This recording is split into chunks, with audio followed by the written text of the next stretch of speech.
When people think about clearing brush and bushes and all other kinds of troublesome vegetation, oftentimes they think of chainsaws, lawnmowers, and other types of noisy, gas-guzzling implements of destruction.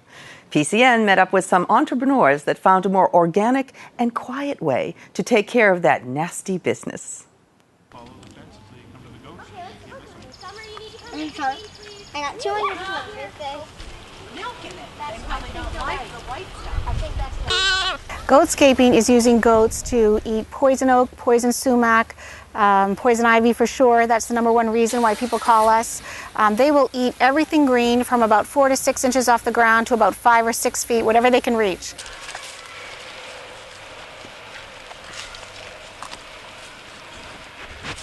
I come out to the space, I play Jedi Warrior with a hedge trimmer, and I cut a path for the fence, because the fence needs a certain width path so that things aren't contacting it and reducing the charge, because it's an electric fence. And I'll cut the path and set up the shelter, pile out the goats, and leave some supplies for the homeowner or business or whoever's hosting them. The only thing they do leave are stems that are 1/4 inch or thicker. And actually we found out they do leave milkweed. They don't like the substance inside milkweed. Other than that, they'll strip everything green. They'll do probably 1/4 to 1/2 an acre in a week, depending on the goats. You could put 5 small goats or medium goats in a space, or you could put 4 or 5 adult goats in a space, and they'll pretty much tear down an area in about a week. Me? Oh, hi, Iris. Who's a good girl, Iris? Now we are up to 47 goats, and we cover the South Shore and Cape Cod, and we now actually also cover Metro West. We have someone based in Wellesley. So we're thrilled to do this business. We love sharing our goats with people.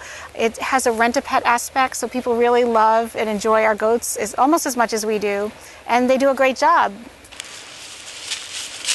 Every job is different. Every job is the same, but it's always different. There's always the easy side where you put the fence along the nice clear side, and then there's the other 3/4 that you have to cut the path for. So there's always an easy side and always a hard side.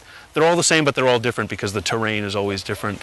You know, Hingham, Duxbury, you get a lot of rocks and you get a lot of ledge, and some places have down trees you need to go around. Some places like this don't have a lot of poison ivy. Other places are, that's all it is. So it varies.